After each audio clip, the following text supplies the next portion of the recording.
Salí con un jefe de la mafia durante 6 años. Planeamos 99 bodas. ¿Adivina cuántas veces me convertí en novia? 0. Cada vez que su frágil asistente Elena se tropezaba o la secuestraban, él salía disparado más rápido que un barco de contrabando huyendo del puerto. Así que esta vez terminé de jugar. Desaparecí. ¿Y adivina qué? Perdió la cabeza. Era nuestro intento de boda número 99. El lugar era un yate privado anclado frente a la costa de Puerto Montt. Una alfombra blanca se extendía por la cubierta trasera, y a lo lejos, la estatua de la Concordia se alzaba tranquilamente sobre el mar dorado. Esta vez no hubo invitaciones ni amigos, solo unos pocos familiares cercanos que trataron todo el asunto más como una formalidad que como una celebración. Unos días antes había sido emboscada durante una reunión familiar por uno de los viejos rivales de Antonio. Escapé sola, torciéndome el tobillo en el proceso. Todavía estaba hinchado, pero me esforcé y confirmé la secuencia final de votos con el obispo.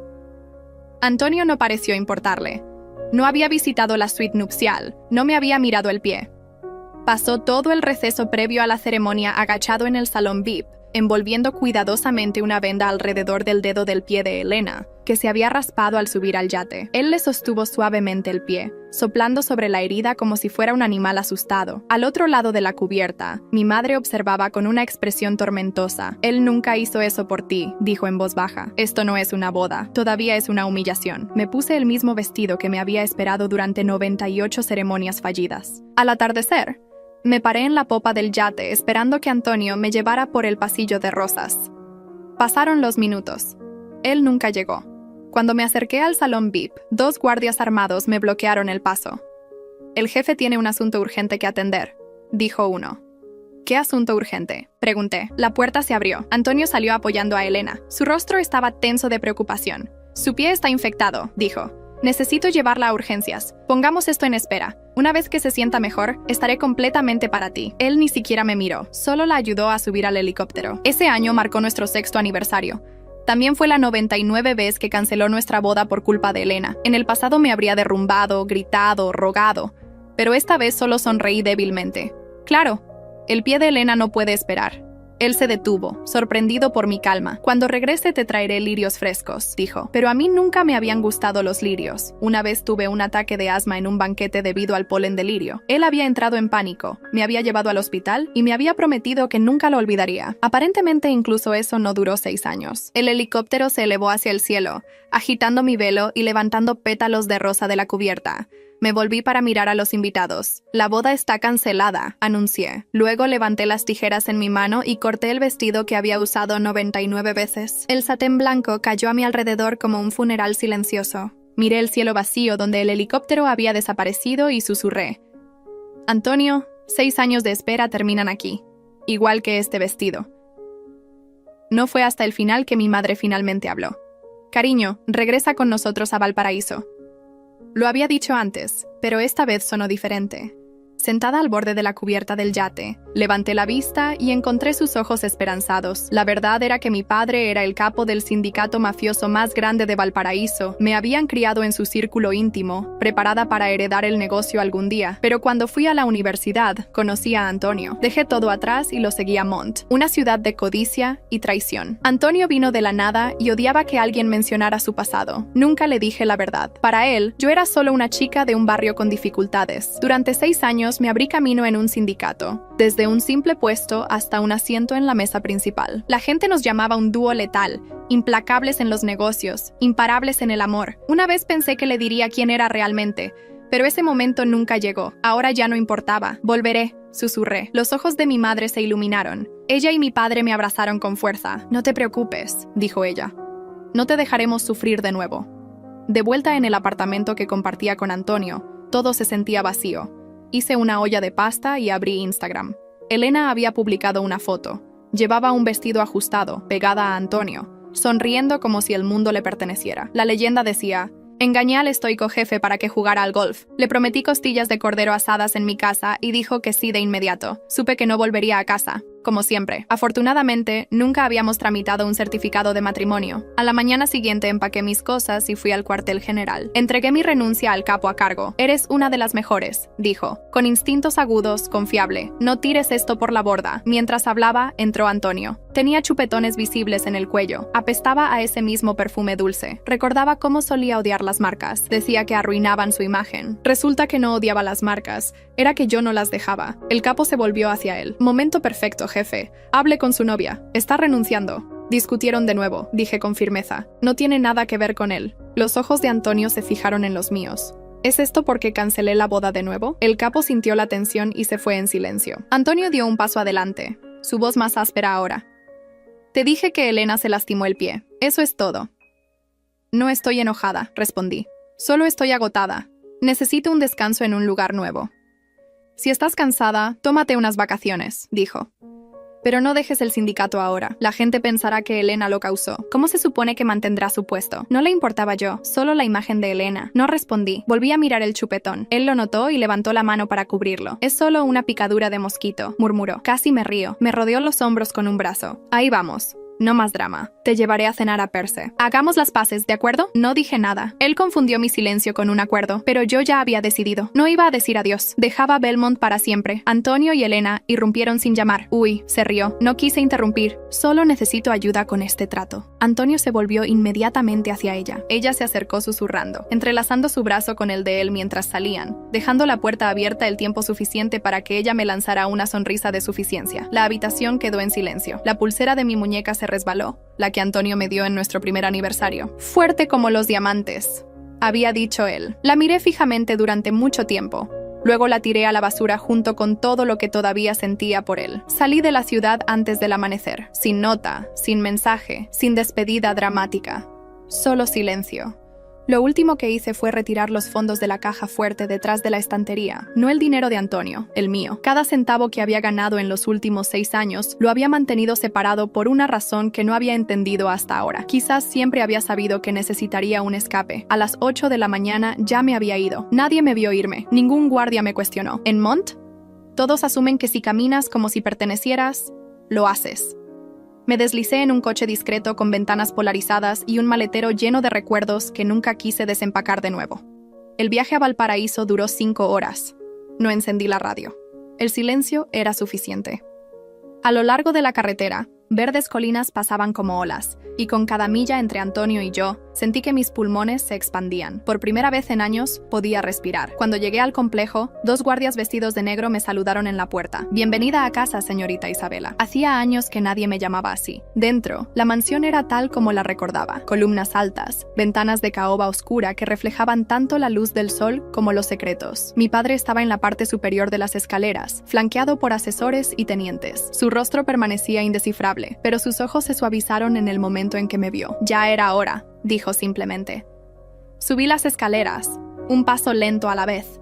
En la cima, me tendió la mano, la tomé, y con eso, volví al mundo que había abandonado. Tu habitación se ha mantenido como estaba, dijo. Aunque me imagino que no descansarás mucho. Tenía razón, no estaba aquí para esconderme. Esa noche, los jefes de las 5 familias se reunieron en el ala este para una cena en mi honor. No fue un asunto cálido, fue una declaración. Ella ha vuelto, y ya no es solo una novia mafiosa esperando una promesa rota. Vestía de negro, sin maquillaje, sin joyas. Solo el más tenue rastro de las cicatrices que 6 años habían dejado atrás. No hicieron preguntas, no necesitaban hacerlo. En este mundo, el silencio es más ruidoso que la traición. ¿Estás lista para recuperar tu asiento?, preguntó Don Vito, bebiendo de una copa de cristal. Asentí. Sí, pero no solo mi asiento.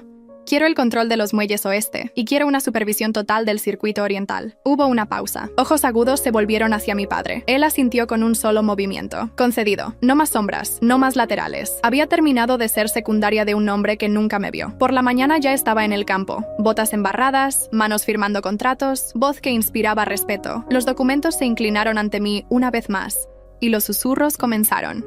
La princesa de la mafia ha vuelto, y esta vez no está sonriendo. De vuelta en Mont, Antonio lo notó. Comenzó con llamadas perdidas, luego mensajes de texto. ¿Estás a salvo? ¿Por qué no me dijiste que te ibas? Isabela, esto no es propio de ti. Al tercer día, envió a alguien a revisar mi apartamento. Por supuesto, yo ya no estaba. Todo lo que quedaba era el armario vacío y el persistente olor a traición. Luego llegó el mensaje que había estado esperando. Te extraño. Lo leí una vez. Lo borré. No lo extrañaba a él. Extrañaba a quien fingía ser. Pasaron las semanas. Valparaíso prosperó. Mis circuitos crecieron más rápido y limpios. Reestructuré las finanzas. Erradiqué a 2 capitanes corruptos y dupliqué las ganancias en menos de un mes. Por la noche me paraba junto a la ventana mirando las estrellas. No lloré, no bebí, planeé, hasta que una noche recibí un regalo, una pequeña caja de terciopelo sin remitente. Dentro había un par de pendientes de diamantes que una vez había admirado en una gala. Una nota debajo decía: recuerdo, dejé la caja y sonreí, porque estaba funcionando. Antonio nunca persiguió a nadie que se fuera, pero ahora se estaba desmoronando porque finalmente había hecho lo único que nunca esperó. Me fui primero. 2 días después, un hombre llegó al complejo, solo, sin armas, solo un sobre sellado. Para Isabela, dijo, haciendo una reverencia. Lo abrí. Dentro, una invitación escrita a mano con la firma de Antonio al final. Cena, sin guardias, sin excusas, solo nosotros. Se lo mostré a mi padre. Frunció el ceño. Podría ser una trampa. Lo sé, respondí, pero quiero que piense que todavía soy accesible. ¿Lo eres? Lo miré a los ojos. No. Aún así, acepté. Llegué al restaurante 10 minutos tarde. Antonio ya estaba allí, solo, fiel a su palabra. Se levantó al verme, sus ojos escudriñando mi rostro como si buscara un detalle familiar que ya no existía. «Te cortaste el pelo», dijo. «Sí, te queda bien». No respondí. Nos sentamos. La mesa estaba puesta para 2. Las velas parpadeaban entre nosotros. Un cuarteto de cuerda tocaba de fondo. Había reservado todo el lugar. «Desapareciste. Me dejaste», suspiró. No sabía que había llegado tan lejos. No fue solo Elena. Lo sé. Se inclinó hacia adelante.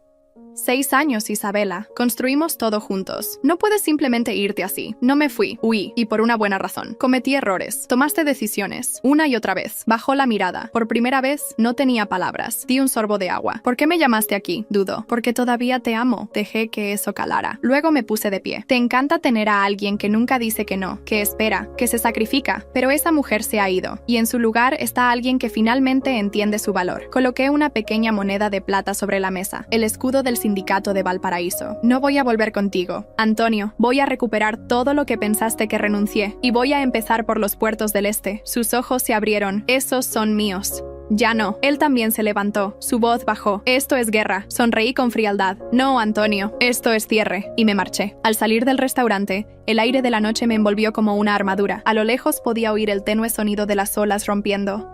Belmont acababa de perder a su reina y Valparaíso había recuperado a su heredera. Nunca miré hacia atrás, ni siquiera cuando lo oí pronunciar mi nombre, porque esta vez no estaba esperando. Estaba construyendo un imperio sin él.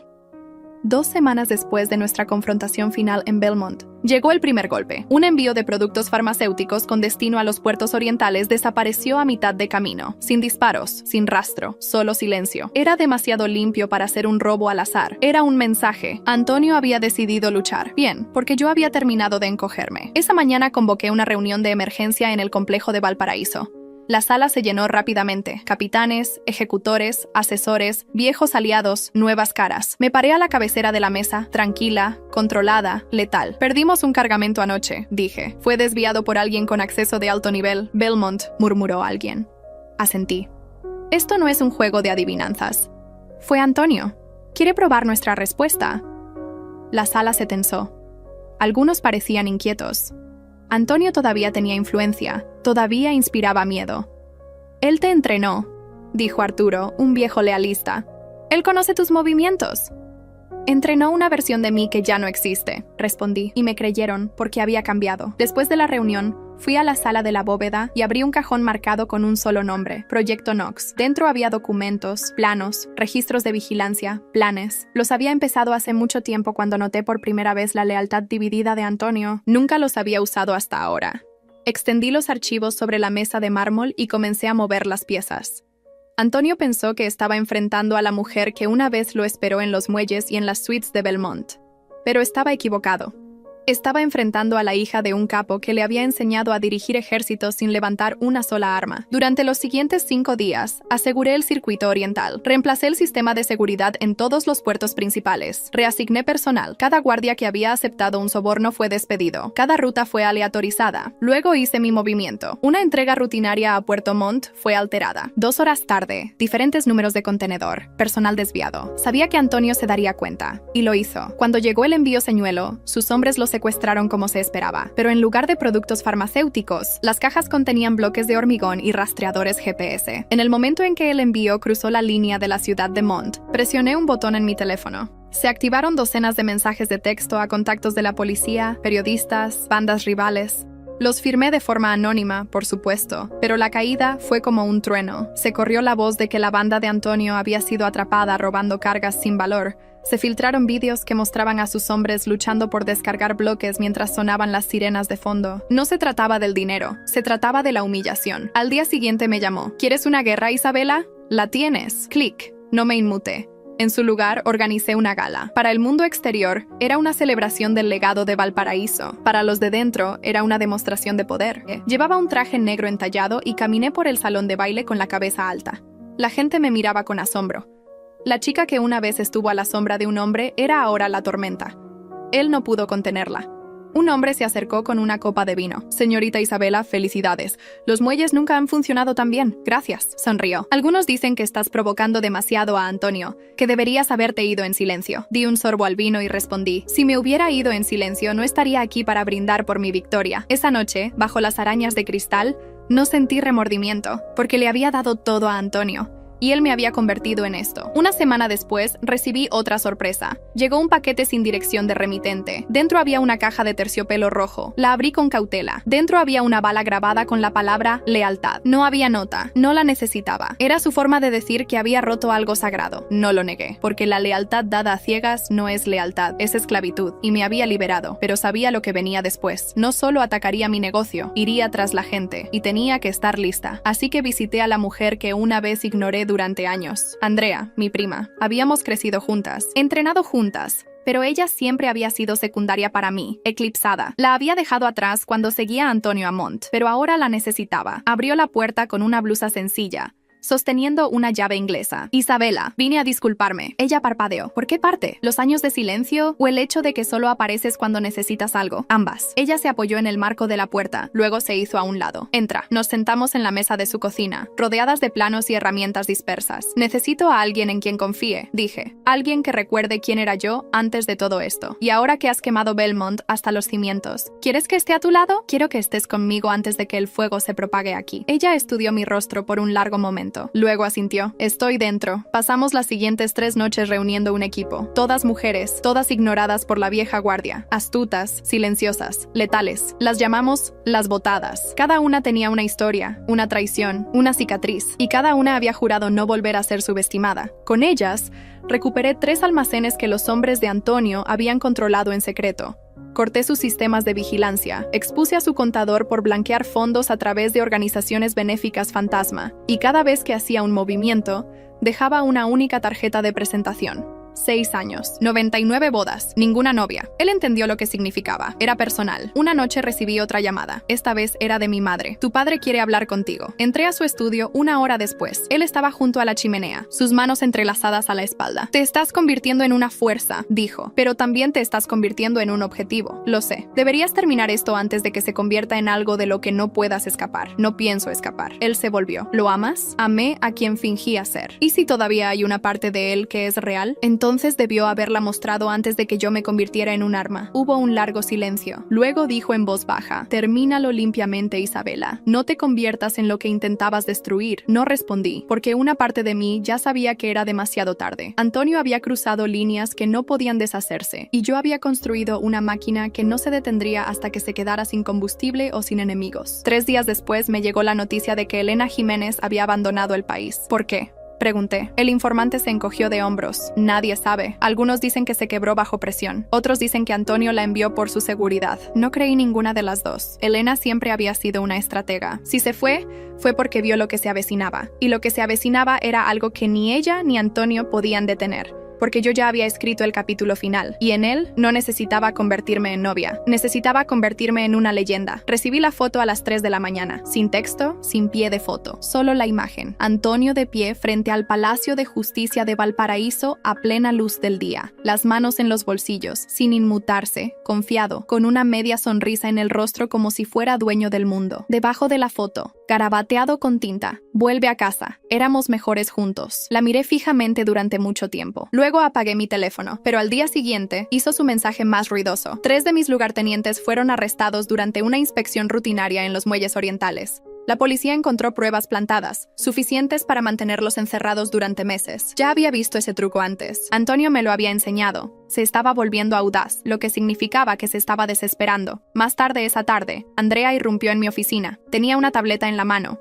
Hizo una declaración pública. Dijo, mira esto. Reprodujo el vídeo. Antonio estaba detrás de un podio, rodeado de falsos estandartes de caridad y cámaras con flash. Su voz era tranquila, ensayada. Siempre he creído en las segundas oportunidades, en el perdón. Algunas personas construyen muros, otras construyen puentes. Yo elijo construir. Miró directamente a la cámara. Y a la única persona que me enseñó lo que significaba la lealtad, espero que vuelvas. Todavía hay tiempo para detener esta guerra antes de que queme todo lo que construimos.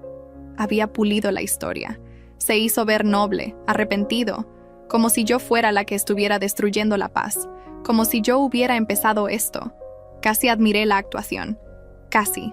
Elena entrecerró los ojos.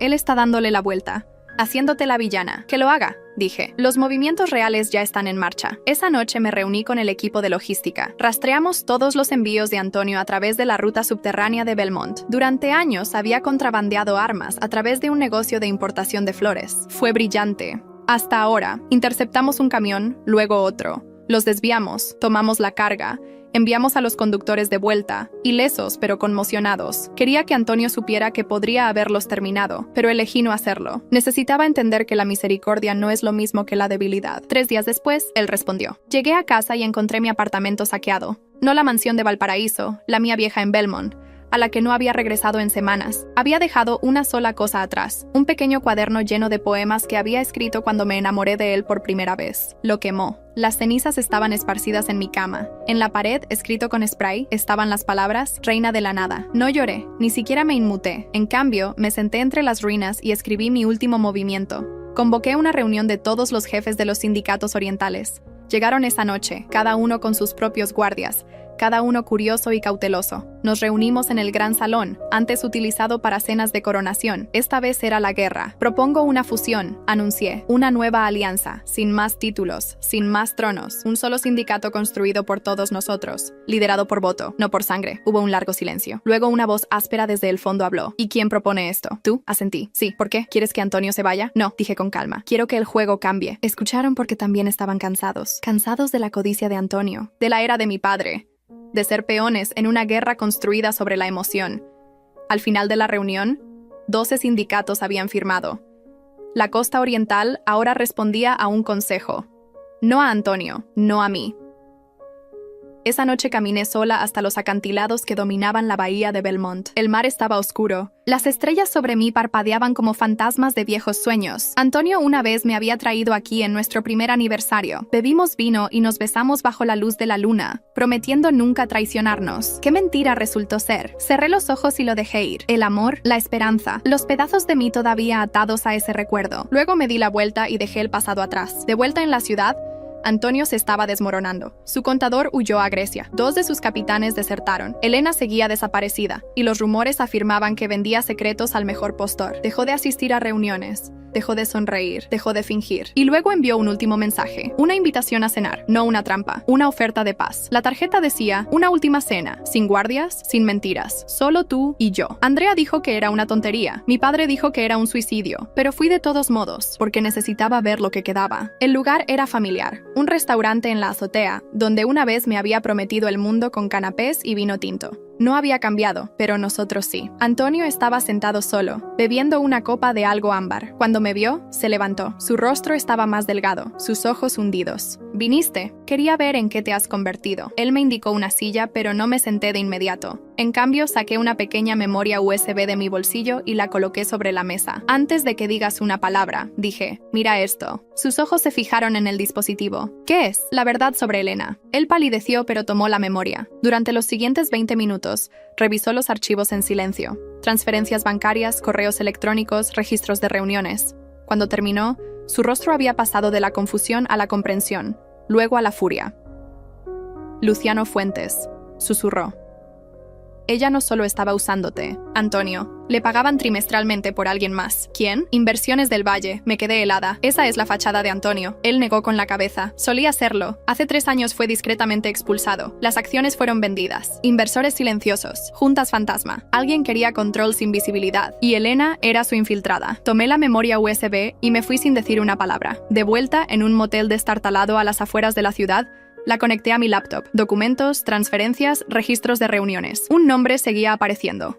Luciano Fuentes, un financiero discreto conocido por financiar campañas políticas, galerías de arte y milicias privadas. No era un hombre de la mafia, era algo peor, un coleccionista de poder, y ahora lo entendía. Elena nunca fue la asistente de Antonio, era el activo de Luciano. Su trabajo era mantener a Antonio persiguiendo el caos mientras Luciano tomaba el control por debajo. Y yo era solo un daño colateral, una mujer con demasiada influencia, demasiado corazón. Nos puso en contra el uno del otro mientras construía un imperio en la oscuridad. Me quedé mirando la pantalla durante horas. Luego tomé una decisión. No iba a llevar la historia a la prensa. No iba a llorar, ni a huir, ni a pedir ayuda. Iba a enterrar a Luciano Fuentes, ladrillo a ladrillo, palabra por palabra. Y iba a empezar visitando a la última persona que todavía tenía suficiente rabia para encender la mecha conmigo, Antonio. Era pasada la medianoche cuando llegué a su complejo. La mitad de las luces estaban apagadas. Los guardias apenas me miraron. Dentro, él estaba sentado solo en el estudio, con la camisa medio desabrochada, whisky en la mano, los ojos perdidos en algo que yo no podía ver. Levantó la vista cuando entré. Viniste, no te acostumbres. Él me indicó la silla frente a él. ¿Quieres beber? No, él sirvió de todos modos. Entonces lo dije. Luciano Fuentes. Él se quedó inmóvil. El nombre perforó algo en él. Lo sabes. Lo sé todo ahora. Él miró el vaso. Luego lo arrojó al otro lado de la habitación. Se hizo añicos contra la chimenea. Nos usó a los dos. No te usó a ti. Él me subestimó. Se rió amargamente. Te subestimé. Silencio. Saqué la memoria USB. Aquí tienes la prueba. Transferencias bancarias, registros de reuniones, la verdadera nómina de Elena. Él la tomó, apenas parpadeando. Lo mataré. No, no lo harás. Su cabeza se sacudió. ¿Por qué? Porque yo lo haré. Él me estudió. No eres la misma mujer que dejé esperando en el yate. No, dije suavemente. Ella murió cuando abordaste ese helicóptero sin mirar atrás. Él no se disculpó, no le pedí que lo hiciera. En cambio, me puse de pie. Necesito tu ayuda. Una vez, una noche. Él asintió. Trato hecho. Nos encontramos a la noche siguiente en un almacén cerca de las antiguas vías. Antonio trajo un pequeño equipo, silencioso, leal. Yo traje a Andrea y a 2 de las botadas. Luciano asistía a una exposición en una galería, uno de sus proyectos de vanidad. No trajimos armas, trajimos la verdad, proyectada por toda la galería, cada documento, cada trato, cada traición. Mientras los invitados servían champán y elogiaban la iluminación, los correos electrónicos comenzaban a desplazarse por el techo. Luciano palideció. La seguridad lo rodeó, pero ya era demasiado tarde. La junta directiva había visto suficiente. Sus inversores también. A medianoche, Luciano Fuentes lo había perdido todo. Y por la mañana, desapareció. Nadie sabe a dónde fue. Algunos dicen que huyó a Europa, otros dicen que Antonio lo encontró. Nunca pregunté, no me importó, porque la justicia no siempre viene con un juicio. A veces viene con silencio y una mujer que creíste que habías destrozado de pie donde esperaba cenizas. Antonio nunca intentó besarme, nunca intentó disculparse, pero cuando salí del almacén esa noche, dijo, debía haberte seguido la noche que cortaste el vestido. Me volví. Debiste haberme amado antes de que aprendiera a amarme más a mí misma. Luego me marché de nuevo. Esta vez no por dolor, sino por poder, porque finalmente había quemado los puentes correctos y no necesitaba regresar. Desaparecí de nuevo, no por miedo, sino en paz. Después de la caída de Luciano Fuentes, la ciudad zumbaba con rumores. Algunos decían que había sido ejecutado por un sindicato rival. Otros creían que huyó a una isla privada con una nueva identidad. Yo sabía que la verdad estaba en algún punto intermedio, y no tenía interés en descubrirlo. Él había cumplido su propósito. Me recordó que el amor sin poder es una prisión, y el poder sin propósito es veneno. El día después de la exposición, regresé al norte, a la casa junto al acantilado, al silencio que me había ganado. Borré todos los archivos antiguos, cada imagen de Antonio, cada nota de voz que había guardado durante nuestros 6 años juntos. Y cuando terminé, encendí un pequeño fuego en la chimenea y vi cómo los fantasmas digitales se convertían en cenizas en la pantalla. No dolió, ya no como antes. Andrea me visitó una semana después. Trajo vino, pan fresco y noticias. El sindicato oriental está prosperando sin poder centralizado, dijo, quitándose las botas. Tu idea del consejo funcionó. No se derramó sangre en 35 días. Eso es un récord. Asentí. Bien, ¿podrías volver? No quiero volver. Ella me estudió en silencio. ¿Dices eso como si lo dijeras en serio ahora? Sí. ¿Por Antonio? No. Por mí. Ella no insistió. En cambio, nos sentamos en el porche y vimos el mar chocar contra las rocas. En algún momento entre la segunda copa y la hora tranquila antes del amanecer, hizo la pregunta que había enterrado profundamente. ¿Alguna vez lo amaste de verdad? Pensé por un largo momento. Luego respondí sinceramente. Amé a quien creía que era. Amé la idea de que alguien pudiera verme por completo y aún así elegir quedarse. Amé el cuento de hadas que construí en mi cabeza más que al hombre que tenía delante. Andrea se echó hacia atrás. Todos hacemos eso al menos una vez. ¿Y tú? Amé a alguien una vez. Él eligió a otra persona. Sin embargo, no incendié ciudades por él. Sonreí débilmente. Tu autocontrol es impresionante. No volvimos a hablar de eso. A la mañana siguiente se fue, y yo volví a mi tranquila rutina. Pasó casi un mes hasta que lo vi de nuevo. Antonio, de pie al borde del acantilado detrás de mi casa, como un fantasma, vestía de negro, sin guardias, sin arrogancia, solo agotamiento y algo parecido a la sinceridad. No lo llamé, lo dejé allí. Después de un rato, se giró y me vio apoyada en el marco de la puerta. ¿Me encontraste? Él asintió. Oí que estabas aquí. Tardé un poco en creerlo. No me estoy escondiendo. Lo sé. Nos miramos a través de la distancia. Luego preguntó, ¿quieres que me vaya? No respondí de inmediato. Luego dije, eso depende de por qué viniste. Caminó lentamente hacia mí, deteniéndose en los escalones del porche. Quería ver en qué te convertiste. Podrías haber visto las noticias. Necesitaba verlo por mí mismo. Nos quedamos en silencio de nuevo. El tipo de silencio que solía sentirse pesado entre nosotros. Ahora simplemente era. Él se sentó en los escalones. Yo no lo invité a entrar. Él no preguntó. Todo ha cambiado, dijo en voz baja. Lo sé. Ya no dirijo los puertos. Ya no dirijo nada. ¿Fue tu elección? No. Pero quizás debió haberlo sido. Me miró. ¿Ya no estás enojada? No, ni un poco. Creo que agoté todo tipo de enojo que una persona puede llevar. Todo lo que me queda es claridad. Él asintió. Te convertiste en lo que solíamos fingir que ya eras. Dejé de fingir. Volvimos a guardar silencio. Luego preguntó, ¿todavía me amas? Esa pregunta debería haberme dolido. No lo hizo. Me senté frente a él. No, dije honestamente. Amaba la idea de ser elegida. Me hiciste creer que el amor requería sacrificio, que esperar me hacía fuerte. Pero no me hizo fuerte. Me hizo pequeña. Nunca quise lastimarte. Pero lo hiciste. Lo sé. Él se pasó una mano por el pelo, ojos cansados. Intenté reemplazarte con Elena. Pensé que si podía proteger a alguien más, quizás yo valdría algo. ¿Y ahora? Ahora sé que nunca protegí a nadie. Me estaba escondiendo. Nos sentamos en silencio durante varios minutos, las olas rompiendo detrás de nosotros como música de fondo para una escena que ninguno de los dos sabía cómo terminar. Finalmente me puse de pie. Ya no eres el villano de mi historia, Antonio. Él levantó la vista. Pero tampoco eres el final. Él no discutió. En cambio, sonrió débilmente. Una sonrisa triste y agradecida. ¿Puedo preguntar una cosa más? Sí. ¿Alguna vez imaginaste un futuro conmigo que terminara de manera diferente? Asentí. Sí. Solía soñar con despertar a tu lado, café en la mesita de noche, anillo de bodas en mi mano y paz en mi corazón. ¿Y ahora? Ahora me despierto sola y sigo teniendo paz.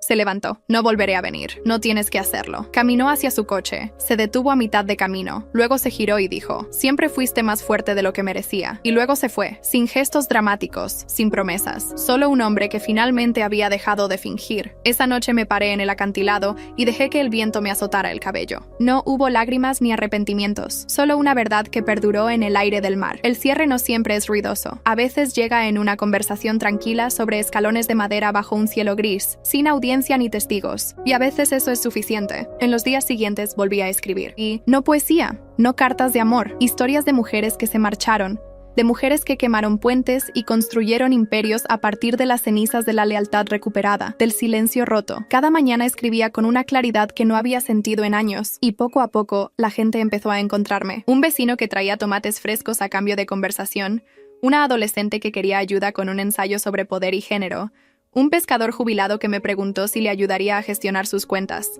No sabían quién era yo antes, solo veían quién era ahora, y eso, por fin, era suficiente. Una tarde, mientras el cielo ardía en naranja sobre el agua, Andrea llamó. ¿Sabes? El consejo dejó tu silla abierta. No la quiero. Te la ganaste. Me gané el derecho a elegir. Ella se rió. Justo. ¿Quieres venir a visitarme el próximo mes? Quizás. Antonio se ha ido. Se mudó a las montañas. Nadie lo ha visto desde entonces. Bien. ¿Estás bien, Isabela? Miré el mar. Mejor que bien. Entonces te dejo. Clic. Me recosté, la brisa rozando mi piel. Esto no era un cuento de hadas. Esto no era una historia de venganza. Esto era un renacimiento. Y por primera vez en 6 años no quería nada del pasado. Ni disculpas, ni justicia, ni siquiera reconocimiento.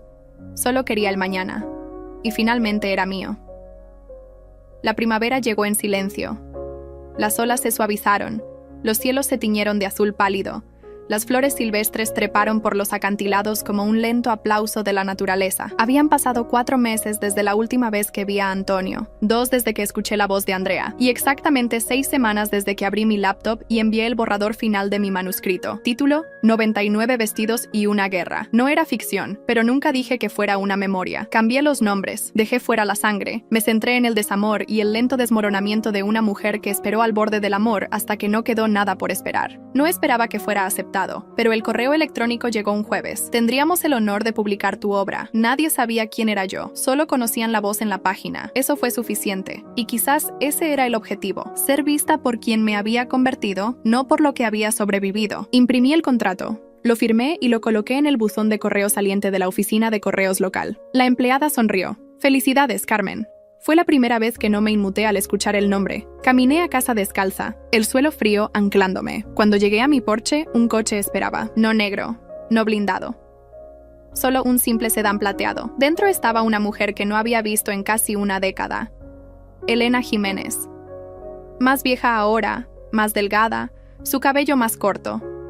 Salió con las manos ligeramente levantadas, como si se acercara a un animal salvaje. «Pensé que me dispararías», dijo. «No vales una bala». Ella sonrió con suficiencia. «Eso es justo». No la invité a entrar. Nos quedamos en el borde del porche, el viento tirando de nuestras chaquetas. «¿Qué quieres?» «No el perdón». «Bien, no lo obtendrías». «Vine a explicar». «Viniste a aliviar tu conciencia. No finjamos que esto es para mí». Ella apartó la mirada. «Siempre eres más inteligente que yo». «No, simplemente nunca me subestimé como esperabas que lo hiciera». Elena asintió lentamente.